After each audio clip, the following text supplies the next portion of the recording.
आज मैं आपको एक ऐसे ही शख्स से मिलवाने जा रही हूँ जिसका पैर आम इंसानों के पैर की निस्बत बहुत ज़्यादा बड़ा है और वो ये समझता है कि चांद ग्रहण की बदौलत उसकी आज ये हालत। आज से 20 साल पहले जो सा चांद ग्रहण लगा था ना, वही मेरे पाँव को लगा था। तो मेरे वालदा को पता ही नहीं था, उन्होंने ना मुर्गी की टांग काटी, तो इधर से मेरे पाँव का मसला बन गया। उर्दू पॉइंट की वीडियोस देखने के लिए हमारा चैनल सब्सक्राइब कीजिए और बेल के आइकन पर क्लिक कीजिए ताकि आप हमारी तमाम आने वाली वीडियो से बाखबर रह सकें। अस्सलामुअलैकुम, उर्दू पॉइंट के साथ मैं हूँ फरवाज शाह। और नाज़रीन, साइंस ये दावा करती है कि चांद ग्रहण से इंसानी जिस्म पर कोई असर नहीं होता, मगर सदियों पुरानी बातें कि चांद ग्रहण जब हो तो प्रेग्नेंट औरतों और उनके शौहरों को खुसूसी तौर पर इस चीज़ का ख्याल रखना चाहिए और किसी काम को हाथ नहीं लगाना चाहिए, वरना उनके होने वाले बच्चे पर असरअंदाज हो सकती हैं उसकी शुआएं या किरणें। ये बात आज भी कुछ लोग मानते हैं और आज भी अपनी माजूरी का सबब चांद ग्रहण को गर्दानते हैं। आज मैं आपको एक ऐसे ही शख्स से मिलवाने जा रही हूँ जिसका पैर आम इंसानों के पैर की निस्बत बहुत ज़्यादा बड़ा है और वो ये समझता है कि चांद ग्रहण की बदौलत उसकी आज ये हालत है। जी, मेरा नाम नुमान है। तो ये मेरा जरा पाँव है, ये पैदाइशी है, ये उम्र के हिसाब से बढ़ता गया, ये आस्ता आस्ता जिनके साथ ही ये मकसद है इस चीज़ का। तो मैं चाहता हूँ ये इन चीज़ों से मैं सही हो जाऊँ। जब आप पैदा हुए तो आपका एक पैर जो दायां आपका बायां पैर है वो उससे मुख्तलिफ था, बड़ा था, तो डॉक्टर से रुजू किया आपके वालिदैन ने? हाँ जी, पता किया था, तो उन्होंने यही कहा था कि इसका अभी इलाज नहीं हो सकता, जब इसको छेड़ा तो इसकी जान का खतरा बन सकता है, इसका खून बहुत ज़ाया होगा। कि इसकी जैसी 6वीं उंगलियाँ उन्होंने काट दी थी, उनको ये काट दें, इसका फ़ायदा कोई नहीं है, इसको वैसे ही रहने दें। कितने बहन भाई हैं आपके और बाकी बहन भाई ठीक हैं? हाँ जी, ठीक है, 8 बहन भाई हैं। तो आपको कैसे पता चला कि ये चांद ग्रहण की वजह से ही आपका पैर इस तरह से है? ये जब मैं पैदा हुआ था ना, तब मेरे वाला साहब करते थे मुर्गियों का काम। तो आज से 20 साल पहले जो सा चांद ग्रहण लगा था ना, वही मेरे पाँव को लगा था। तो मेरे वालदा को पता ही नहीं था, उन्होंने ना मुर्गी की टांग काटी, तो इधर से मेरे पाँव का मसला बन गया। मुर्गी की टांग काटी, तो ये किसने आपसे कहा है कि मुर्गी की टांग आपकी वालिदा ने काटी जब वो प्रेग्नेंट थी, जिसकी वजह से आपका ये, किसी डॉक्टर ने आपसे ये कहा है? नहीं, मेरे वालदा ने कहा, उन्होंने कहा था जिस चीज़ का मसला बना था आपके पापा को इस चीज़ का पता नहीं था, तो इस तरह मसला बन गया। तो मोहल्ले में मोहल्लेदार बच्चे किस तरह से आपको ट्रीट करते हैं, क्या रवैया होता है उनका आपके साथ?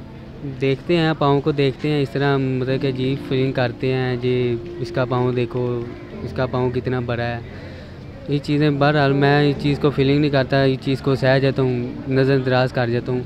चले ये रब की बनाई चीज़ है, इंसान ने थोड़ी बनाई है, तो मैं इस चीज़ को शर्मिंदा क्यों लूँ, इस चीज़ को फीलिंग क्यों लूँ? भीख कब से मांग रहे हैं?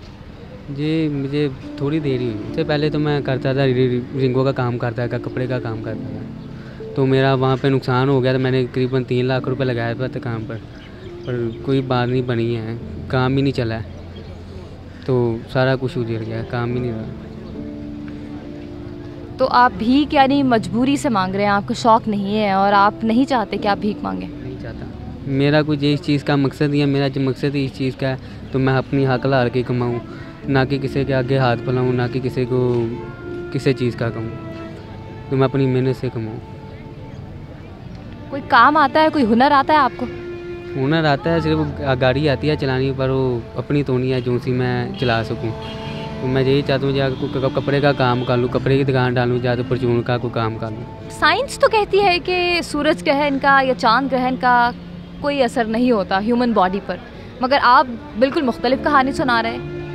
ये चीज़ का तो कई लोग इन चीज़ों को नहीं मानते, जो उनसे मानते हैं जिनका ये चीज़ का वाक़या हुआ है, उनसे पूछ कर देखें उन पर क्या बीत रही है, उन पर मुझ पर बीत रही है। मुझको पता है इस चीज़ का, जे मैं इस चीज़ को कैसे सहरूँ, इस चीज़ को किस तरह डिफरेंट मैं करूँ, तो ये लगे ही चांद कहते हैं। कई लोग इस चीज़ों को नहीं मानते हैं। इस वक्त आपकी उम्र क्या है और क्या आपकी शादी हो चुकी है? जी, मेरी उम्र तकरीबन 20 साल है, तो अभी तक मेरी शादी तो नहीं हुई। बहरहाल चीज़ का देख रहा हूँ कि शादी कौन कौन लड़की करेगी मुझसे शादी जिस चीज़ को देख कर, मेरे पाँव का देख कर। आजकल से जो से अच्छे भले हैं उनको लोग देखते हैं जिसका क्या हिसाब है पीछे, ये ठीक है, इनको कोई प्रॉब्लम तो नहीं है। मेरा तो जिस चीज़ का प्रॉब्लम है, मेरा पाँव बड़ा है, तो इस चीज़ का मुझे पता नहीं, वो चीज़ का डाउट होता है मुझे। आप खुद परेशानी होती है, मेरे दिल में आता है, तो मैं मुझसे कौन शादी करेगा। मेरे 2 भाई हैं, उनकी शादी हो गया, वो तो साइड पर हो गए हैं, तो मेरे माँ बाप कब तक मेरा ख्याल रखेंगे, कब तक ये चीज़ें मेरे देखेंगे। तो ये चीज़ को मैं किस तरह फीलिंग करता जाऊँगा ज़िंदगी के साथ साथ। तो मैं भी चाहता हूँ मेरी भी कोई ज़िंदगी अच्छी गुजरे, मैं कोई अच्छा वक़्त लाऊँ, तो मेरा कोई देखभाल कोई कर सके। आपको कभी किसी से प्यार हुआ, किसी लड़की से? जी हुआ था। फिर उसको जब इस चीज़ का पता चला मैं यहाँ पे काम करता हूँ, तो उसने पता नहीं दिल में क्या लाया है क्या नहीं, दोबारा मैंने उससे कोई बात ही नहीं की। क्या नाम था उस लड़की का और प्यार आपको कैसे हुआ? पहले वो आपके बारे में नहीं जानती थी? जी पहले नहीं जानती थी, जुनैरा नाम है लड़की का, तो पहले नहीं जानती। जब इधर आके उसने मुझे देखा है, पता नहीं क्या उसके अंदर दिल में क्या फीलिंग आई है, क्या चीज़ आई है मुझे देखकर, ये तो अल्लाह बेहतर ही जानता है। बहरहाल उसने तो मुझे देख लिया था इस चीज़ के। तो आपने पहले नहीं उसे बताया कि मैं इस तरह से मुझे प्रॉब्लम है और मैं क्या आपने क्या पहले झूठ बोला था उससे? मैंने झूठ तो कोई बोला ही नहीं था। बहरहाल उसने दोस्ती आप ही खुद मुझसे आके किया, मैंने आपसे दोस्ती करनी है ऐसे वैसे। मैंने कहा ठीक है चलो कोई बात नहीं। किस तरह? फ़ोन पे दोस्ती हुई थी? आप फ़ोन पे रब्ता हुआ, फेसबुक पर हुआ था? नहीं फेस टू फेस ही हुआ था। तो सामने मुझे आके नंबर दे गई थी, मतलब कई चीज़ के बारे में, चलो आपके मैं दोस्ती करना चाहती हूँ कई चीज़ के। मैंने कहा शायद यार मतलब के साथ दोस्ती ना करती हूँ, कई दिल के साथ दोस्ती करते हैं, कई मतलब के साथ दोस्ती करते हैं, पर वो मतलब निकली, दिल वाली नहीं निकली। क्या मतलब? उससे क्या फ़ायदा आपसे हासिल किया? फ़ायदा यही चीज़ है, पैसे खाने को या कोई शॉपिंग कराने को, ये चीज़ों को। मैं समझ गया था उसको, पर मुझे आज तक कोई भी नहीं समझ सका। अच्छा, आप स्कूल गए थे? आपकी कितनी तालीम आपने हासिल की? तकरीबन मैंने 2 को पढ़ा हूँ। तो जब मैं स्कूल जाता था तो ज़्यादातर बच्चे मुझे ना अपनी पढ़ाई छोड़ कर मुझे देखते थे, जो मेरे पाँव को देखते थे, शोर डालते थे। मुझे अजीब सी फीलिंग होती थी, यार ये सिर्फ मेरे लिए क्यों है? मेरे हाथ ठीक है, मेरे पाँव ठीक है, मैं सही चल सकता हूँ, मेरी आँखें ठीक है, मेरे का पूरा फेस ही ठीक है, ये पाँव मेरा सिर्फ बड़ा है, तो मेरे लिए इस चीज़ की फीलिंग क्यों है? इस चीज़ का मैं क्यों इस चीज़ को गाइड क्यों नहीं कर पा रहा? फिर मैंने पढ़ाई छोड़ दी, घर बैठ गया। मैंने वालदा को जाके घर कहा मैंने आइंदा से बाद मैंने पढ़ाई नहीं करनी। मैं स्कूल जाता हूँ, मुझे अजीब नज़रों से बच्चे देखते हैं, मुझे अजीब सी फीलिंग होती है, तो मैं इस चीज़ को क्यों मतलब के नज़रअंदाज करूँ? तो मैं ये चीज़ छोड़ ही देता हूँ, मैंने नहीं पढ़ाई करनी, मैं इसी घर ही बैठ जाता हूँ। अपना घर वाले मुझे कह रहे थे यार तू अपना पाँव कटवा ही लो। मैंने कहा जी अपना मैं पाँव नहीं कटवाना, इधर मैं काम करने आता हूँ इस बल्टी मार्केट में, क्यों सारी दिहाड़ी यहाँ पे सारी रात बैठता हूँ, लोगों को देखता हूँ, लोग गुजरते हैं मुझे देखते हैं, मुझे कई लोग अच्छी नज़र से देखते हैं, ज़्यादातर लोग बुरी नज़र से देखते हैं। ये चीज़ क्या है, ये चीज़ को कैसे बनाए? कई लोग तो यही देखते हैं कोई टीका लगाया इसने, या कोई आप ही इसने खुद किया, या नकली पाँव लगाए हैं। मैंने कहा ये सिर्फ मेरे लिए क्यों है? अगर ये चीज़ रब ने बनाई है तो ये लोग मुझे इस फीलिंग में क्यों बोल रहे हैं? इस टॉपिक से मुझसे बर्दाश्त नहीं होती। मैं भी चाहता हूँ यहाँ मेरी कोई अच्छी ज़िंदगी गुजरे, मैं भी कोई काम कर सकूँ, मेरी कोई लाइफ अच्छी गुजरे। तो इस लाइफ तो मैं दूर हो जाऊँ, मुझे अच्छा नहीं लगता है ये चीज़। लोग आपको ये कहते हैं कि आपका पैर इंसानों वाला पैर नहीं है, जिन्नों वाला पैर है। नहीं, वो कहते हैं एलिफेंट तरह आपका पाँव है, हाथी तरह है, तो ये नज़रअंदाज उसके ही मतलब कि बीमारी है एलिफेंट की। तो मैं उनको लोगों को बोलते हैं जी एलिफेंट की नहीं है, ये चांद ग्रहण लगा है। वो कहते हैं जी इंडी नहीं है। ज़्यादातर लोग इधर से गुजरते हैं, ज़्यादातर यही कहते हैं जी एलिफेंट एलिफेंट एलिफेंट है। मैंने कहा जी आपकी भी मर्ज़ी है, जी बंदा जहन है जहाँ मर्ज़ी ले जाए। तो इस चीज़ों को मैं बात कर रहा हूँ जी मेहनत कर सकूँ, मैं कोई कपड़े का काम कर सकूँ या कोई रिंगे लगा सकूँ, अपनी मेहनत करके कमाऊँ अपने हाथों से, ना कि किसी के बात करूँ या किसी के आगे हाथ फैलाऊँ। किसी को कहूँ यार मेरी मदद करो। तो आप कब से भीख मांग रहे हैं और कितने पैसे कमा लेते हैं रोज़? तकरीबन 1000-1200 कमा लेता हूँ। तकरीबन कुछ 1.5-2 साल हो गए ये चीज़ को। 1000-1200 आज के दौर में बिल्कुल ठीक है मेरे ख्याल से। अगर 1000 रुपये के हिसाब से लगाएं तो रोज़ का 30,000 रुपये मतलब महीने का बन जाता है। तो क्या घर में देते हो आप पैसे? हाँ जी। घर वाले आपसे पूछते नहीं है कि आप क्या काम करते हो, कहाँ से पैसे लेकर आते हो? आज के दौर में बग़ैर तालीम हासिल किए, बग़ैर किसी हुनर के 30 बल्कि इससे भी 40,000 से भी ज़्यादा बनता होगा। तो आप मतलब आप क्या कहते हो, कहाँ से आए ये पैसे? मैं क्या करूँ, मेहनत अपने घर के लाता हूँ, मतलब कि ये ज्वेलरी वगैरह का काम करता हूँ।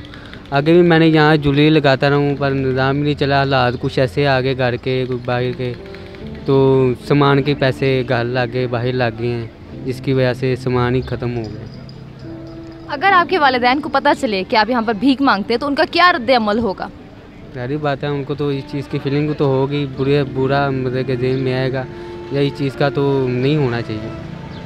मगर आप ये अभी जो हमसे बात कर रहे हैं, आपको पता है कि ये नशर होगा, तो उनको भी अगर वो टीवी देखते हैं, अगर वो मोबाइल पर कहीं आप देख लेंगे कि आपका ये काम नहीं है जो आपने बताया हुआ है और आप यहाँ भीख मांग रहे हैं, तो फिर सारी बात है, फिर उनको अजीब सी तो फीलिंग होगी, ये चीज़ क्यों है, हमसे झूठ क्यों बोला है।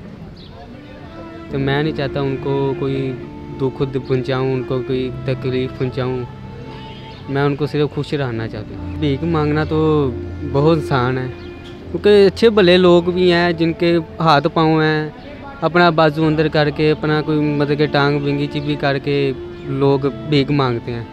तो मैं अच्छा, मेरा इस चीज़ का पाँव है तो मैं भी ये चीज़ कर सकता हूँ, अच्छे भले पैसे कमा सकता है, पर मेरा नहीं, जब मैं सिर्फ अपने घर के लिए कर रहा हूँ, घर के पेट पालने के लिए कर रहा हूँ, उनके किसी किस्म का कोई मसला ना है, घर वाले कोई बहन कोई माँ कोई बाहर ना जाए किसी चीज़ के लिए कहने या बात करने के लिए, मतलब कि मदद के लिए। सारा खर्चा मैंने ही उठाया हुआ है, चलो मैं किसी तरीके तरह कमा कर घर दूँ तो मेरा घर चलता रहे। आपकी कितनी बहनें और घर आपका अपना ही है किराए पर है? घर किराए पर है, 3 बहनें हैं। कि जैसा कि आप कह रहे हैं कि आप दिल से आप नहीं चाहते, आपका ज़मीर मलामत करता है जब आप भीख मांगते हैं, तो आप क्या चाहते हैं देखने वालों से? क्या कोई मदद चाहते हैं या क्या? नहीं, मैं ये चाहता हूँ, मैं ये भीख मांगना छोड़ दूँ, अपना कोई हक लाल की कमाऊँ, कोई खुदा का कोई नेक बंदा ऐसा हो तो मुझे कोई छोटा सा काम करवा दे तो मैं अपनी हक लाल की रोटी कमा सकूँ, ना कि किसी के आगे कोई हाथ फैलाऊँ। तो मैं ये चाहता हूँ, मैं ये सारे काम छोड़ दूँ, भीख मांगना छोड़ दूँ, मुझे अच्छा नहीं लगता है। जब मैं अपने ये काम करता हूँ तो अपने घर के लिए करता हूँ, घर वाले कोई किसी के आगे हाथ ना फैलाएं। पहले भी आपके मीडिया चैनल्स ने, आपने कहा जैसा कि बताया मुझे कि बहुत से इंटरव्यूज़ हो चुके हैं, तो क्या आपकी कभी किसी ने मदद भी की? नहीं, आते हैं कई लोग मूवी बनाने, पर अभी तक कोई नहीं आया ऐसा किसी ने आके मदद की हो या किसी ने आके बताया हो ये चीज़ें। बस मूवियाँ बनाते हैं, ये चीज़ें पूछते हैं तो चले जाते हैं।